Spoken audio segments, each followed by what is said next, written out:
Saudara Presiden Jokowi mereshuffle kabinet saat pemerintahannya tersisa 2 bulan lagi. Yang menjadi sorotan adalah Menteri Hukum dan HAM Yasona Laoly yang ikut diganti.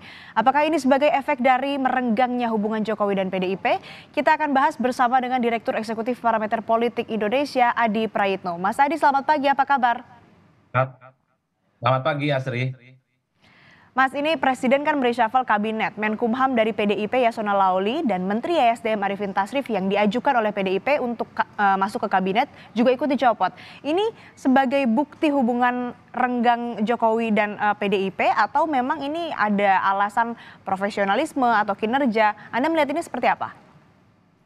Saya kira memang tidak bisa dibantah bahwa reshuffle kabinet yang dilaksanakan pada kemarin itu sebagai upaya untuk bersih-bersih menteri dari PDIP yang saya kira memang secara politik berbeda secara diametral dengan Jokowi dan Prabowo.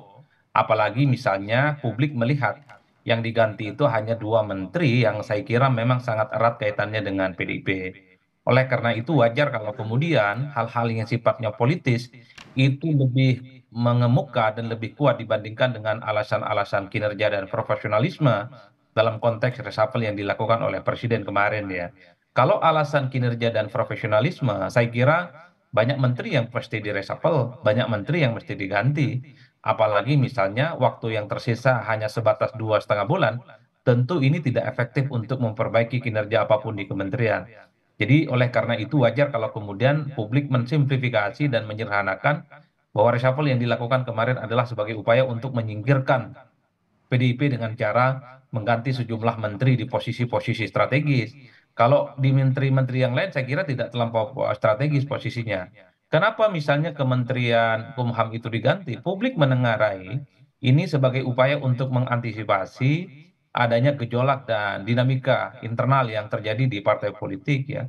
Di Golkar misalnya per hari ini kan juga ada dinamika yang relatif cukup serius setelah Erlangga Hartarto menyatakan mengundurkan diri dengan cara tiba-tiba, kemudian PKB, kemudian Nasdem dan PAN juga melaksanakan suksesi pergantian ketua umum, itu juga dilaksanakan pada bulan ini.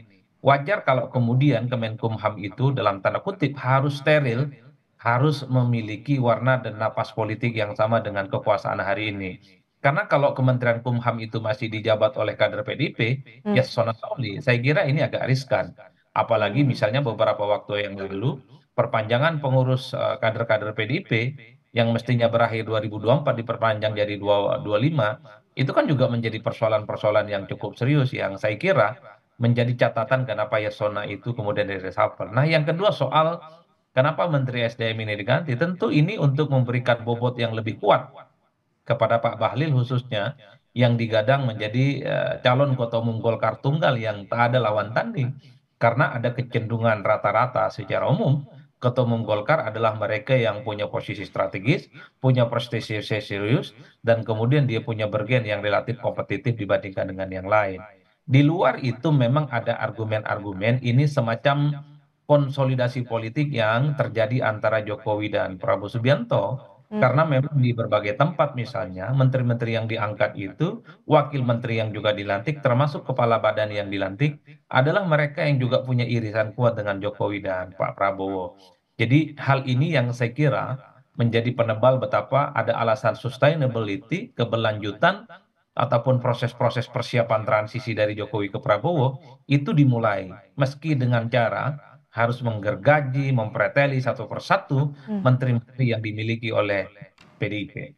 Ya, kalau ini adalah upaya bersih-bersih dan juga tadi Anda menyebutkan ini merupakan salah satu upaya untuk melancarkan bagaimana kemudian pergantian pucuk pimpinan Partai Golkar yang saat ini juga dinamikanya sedang bergejolak ya Mas Adi. Tapi kenapa masih ada 5 menteri dari PDI Perjuangan yang ada di kabinet? Seperti mungkin Men PPA, Bintang Puspayoga, Mensos Risma hari ini.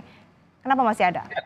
Saya kira posisi-posisi menteri itu tidak terlampau seksi ya dalam konteks untuk menghadapi untuk kepentingan politik jangka pendek. Karena yang dilihat adalah bagaimana dinamika politik internal partai yang mungkin dalam bulan ini akan terjadi. Partai-partai seperti Golkar, kemudian PKB yang juga akan melaksanakan muktamar, kemudian PAN juga kongres, termasuk juga Nasdem. Ini khawatir ada gejolak-gejolak yang berpotensi menimbulkan kegaduhan dan friksi.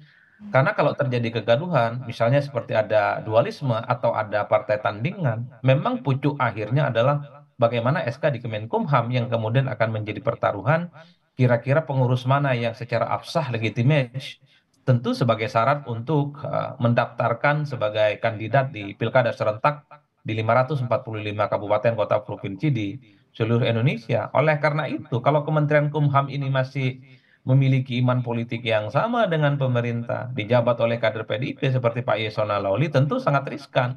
Karena keputusan yang keluar nanti tidak sejalan dengan keinginan-keinginan kekuasaan. Kan itu konteks secara umum. Mm-mm. Apa yang kemudian membuat pertanyaan, kenapa 4 atau 5 menteri yang lain tidak diganti? Saya kira posisi menteri yang dimiliki oleh PDIP sisanya itu tidak terlampau powerful, tidak terlampau signifikan, dan tak ada kaitannya dengan intensi politik jangka pendek, terutama untuk menghadapi pilkada, dan termasuk untuk bagaimana apa namanya mempersiapkan proses transisi secara politik pergantian antara Jokowi ke Mm. Prabowo Subianto. Tapi sebenarnya kalau mau jujur, ini juga ada nuansa bagaimana soal saya sebut tadi konsolidasi politik Mm. semacam sharing power sebenarnya bagi para pendukung Jokowi dan Pak Prabowo Subianto. Bagi saya ini hal alamiah karena Mm. orang-orang yang kemudian dilantik itu cukup identik dengan Jokowi dan cukup identik juga dengan Prabowo Subianto. Meski Mm. dalam banyak hal ini harus mengorbankan dan mempreteli sejumlah menteri yang dimiliki oleh PDIP, tapi upaya-upaya untuk mempersiapkan landasan pacu menghadapi 5 tahun yang akan datang ini yang sepertinya sedang dikonsolidasikan kemarin. Ada kemudian kepala-kepala badan yang saya kira cukup identik dengan Pak Jokowi dan identik juga dengan Prabowo Subianto. Termasuk menteri dan wakil menteri yang dilantik. Ya, Jadi itu yang sebenarnya secara substantif kita bisa diskusikan. Meski di permukaan publik taunya bahwa reshuffle yang dilakukan kemarin itu reshuffle rasa bersih-bersih menteri-menteri PDIP yang saya kira kiblat politiknya sudah tak lagi sejalan dengan Jokowi dan mm. Mm. Prabowo Subianto. Ya kalau mau jujur, menteri yang lain juga banyak dong dievaluasi. Apalagi beberapa waktu yang lalu, Menteri Lingkungan Hidup juga masuk list yang akan di reshuffle. Tapi nyatanya itu tidak dilakukan. Itu tentu karena ada kompromi politik. Ada momentum politik yang sepertinya membuat kenapa Menteri Lingkungan Hidup itu tidak di reshuffle. Ya, Terutama misalnya kemesraan antara Pak Surya oke. Paloh dengan Presiden yang terjadi di IKN. Itu kan pembicaraan-pembicaraan yang mengemuka. Mm. Artinya apa? Subjektivitas terkait dengan PDIP yang bukan lagi menjadi barisan Jokowi dan bukan lagi menjadi bagian dari Prabowo, saya kira itu adalah variabel yang paling mengemuka. Ya, artinya pergantian Menteri Hukum dan HAM ini apakah juga merupakan salah satu upaya untuk memuluskan jalan Jokowi pindah partai atau kemudian menempati posisi strategis di Partai Golkar nantinya? Karena kita juga tahu bersama Mas Adi sering digadang-gadang Presiden Jokowi ini sepertinya akan menempati posisi Dewan Pembina di Partai Golkar. Ya, antisipasi terjadinya gejolak di internal partai termasuk Golkar, saya kira pasti sudah dihitung dengan adanya pergantian Kementerian Kumham yang baru ini ya. Tapi kalau pertanyaannya apakah ini terkait dengan kemungkinan Presiden jadi pengurus Golkar atau menjadi bagian dari Golkar, sebenarnya tidak sesederhana itu. Karena kalau kita membaca nomenklaturnya per hari ini, outsider, orang luar itu masih belum boleh untuk menjadi bagian dari Golkar. Satu-satunya yang bisa memperbolehkan Presiden itu bisa menjadi pengurus Golkar atau menjadi orang penting di Golkar, tentu jangan cara merevisi aturan ataupun ADART lain. Dan itu nggak ada kaitannya dengan SK Kemenkumham. Jadi murni soal bagaimana keputusan-keputusan strategis di Munas ataupun Rakernas yang akan dilakukan oleh Golkar itu boleh tidak memasukkan unsur-unsur eksternal sebagai bagian penting menjadi mereka. Hmm, Karena apa? Golkar ini kan partai terbuka. oke. Dulu misalnya kita sulit membayangkan orang seperti Ridwan Kamil tapi tiba-tiba masuk Golkar menempati posisi strategis Ya. yaitu calon bukan calon apa namanya wakil ketua umum. Posisi yang menurut saya cukup seksi ya di internal Golkar. Oleh karena itu, bukan tidak mungkin kalau ADART-nya diubah, ada aturan-aturan yang direvisi dan diperbaiki, bukan tidak mungkin orang seperti Presiden Jokowi ataupun Gibran Rakabuming Raka juga akan menjadi bagian penting dalam konstelasi politik di internal Golkar. Dan itu semua tentu domain Golkar dan dalam banyak hal tak ada kaitannya dengan persoalan-persoalan yang ada di Oke. Kemenkumham.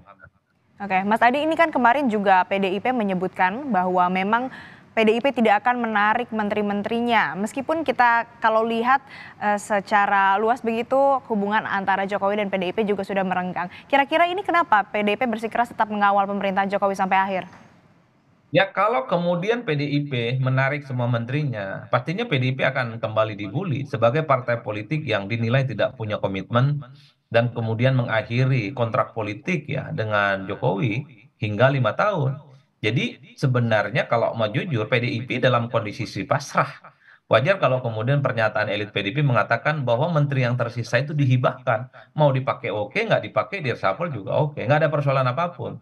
Yang dikhawatirkan tentu dari PDIP itu adalah tuduhan-tuduhan bahwa PDIP marah, PDIP ngambek, dan kemudian balik badan dengan merecall semua menteri-menteri yang saat ini menjadi pembantunya Jokowi. Dan itu tidak mau sepertinya dilakukan oleh PDIP. Ini tentu bagian dari strategi komunikasi politik supaya PDIP dalam hal ini tidak disalahkan karena menarik menterinya dan dinilai tidak bertanggung jawab. Oleh karena itu, kalau mau jujur sebenarnya ada satu istilah dalam tradisi Arab yang disebut dengan laya mutu walayah ya sebenarnya ini. Para menteri PDIP tidak hidup dan tidak mati. Ada, tapi kadang keberadaannya tidak terlampau dianggap signifikan. Karena sudah dinilai memiliki warna politik dan warna hati yang berbeda dengan Jokowi dan tentu saja berbeda dengan Prabowo Subianto. Oleh karena itu, posisi pasrah, posisi menerima apa adanya adalah posisi yang dipilih oleh PDIP hari ini terkait dengan sisa 5 menteri yang saat ini masih menjabat. Karena kalau mau jujur, 2 bulan itu bukan waktu yang cukup lama sebenarnya untuk merasakan bagaimana kinerja ataupun bantuan yang dilakukan oleh menteri ini kepada Pak Jokowi. Jadi sekalipun kalau mau diganti, efeknya nggak terlampau ada hal-hal yang sifatnya substantif. Cuman memang reshuffle ini akan mempertebal dan akan memperuncing bagaimana hubungan antara Jokowi dan PDIP yang saya kira belum ada obatnya untuk melakukan rekonsiliasi politik. Ya, baik Mas Adi, artinya memang upaya atau reshuffle yang dilakukan oleh Presiden Jokowi, memang ini ada beberapa menteri-menteri dengan posisi atau jabatan yang strategis. Ini khususnya juga menjadi cerminan bahwa Presiden Jokowi ini berupaya untuk kemudian melancarkan atau mengukuhkan pemerintahannya, melanjutkan pemerintahannya ke pemerintahan selanjutnya ke kepemimpinan Presiden Prabowo Subianto. Dan juga memang kalau misalkan dilihat tadi dari posisi Menteri PDIP ada 5 lagi yang tersisa di Kabinet Indonesia Maju juga ini kenapa tidak diganti, PDIP tidak berusaha untuk menarik begitu ya. Kalau kita lihat juga sisa waktu yang ada ini masa pemerintahnya tinggal 2 bulan lagi. Tapi kembali harapannya menteri-menteri baru yang dilantik juga bisa menjalankan